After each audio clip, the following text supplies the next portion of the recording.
Hi hello എല്ലാവർക്കും നമസ്കാരം. നമ്മുടെ ഏറ്റവും പുതിയ വീഡിയോയിലേക്ക് സ്വാഗതം. അപ്പോൾ നമ്മളിന്ന് വന്നേക്കുന്നത് ഒരു ബ്രിയോ ആണ്. 2012 മോഡലാണ്. ഈ വണ്ടി നിലവിൽ റൺ ചെയ്തിരിക്കുന്നത് 40,000 കിലോമീറ്ററാണ്. 40-നും 41-നും ഇടയ്ക്കാണ് ഈ വണ്ടി റൺ ചെയ്തിരിക്കുന്നത്. എസ് വേരിയൻറ്റിൽ വരുന്നൊരു വാഹനമാണ്. അത്യാവശ്യം ഫീച്ചേഴ്സും കാര്യങ്ങളെല്ലാം ഉണ്ട്. സെൻട്രൽ ലോക്ക്, പവർ വിൻഡോ കാര്യങ്ങളെല്ലാം വരുന്നുണ്ട്.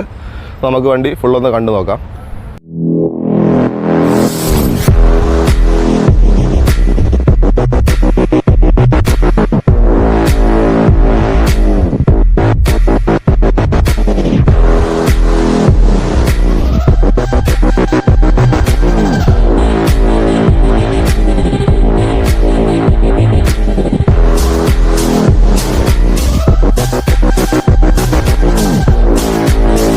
ഈ കാണുന്നതാണ് വണ്ടി. അപ്പം വണ്ടിയുടെ ഡീറ്റെയിൽസും കാര്യങ്ങളെല്ലാം നമ്മൾ നേരത്തെ പറഞ്ഞിരുന്നു. അപ്പം ഈ വണ്ടിയുടെ കൂടുതൽ വിവരങ്ങൾ അറിയാൻ വേണ്ടി ഇൻട്രസ്റ്റ് ഉള്ളവർക്ക് നമുക്ക് DM ചെയ്യാനുള്ള നമ്പർ, വാട്സപ്പ് നമ്പർ നമ്മൾ ഇതിൻ്റെ കമൻറ്റ് ബോക്സിൽ പിൻ ചെയ്ത് വെച്ചിട്ടുണ്ട്. ഓക്കെ, അപ്പോൾ ഇന്നത്തെ വീഡിയോ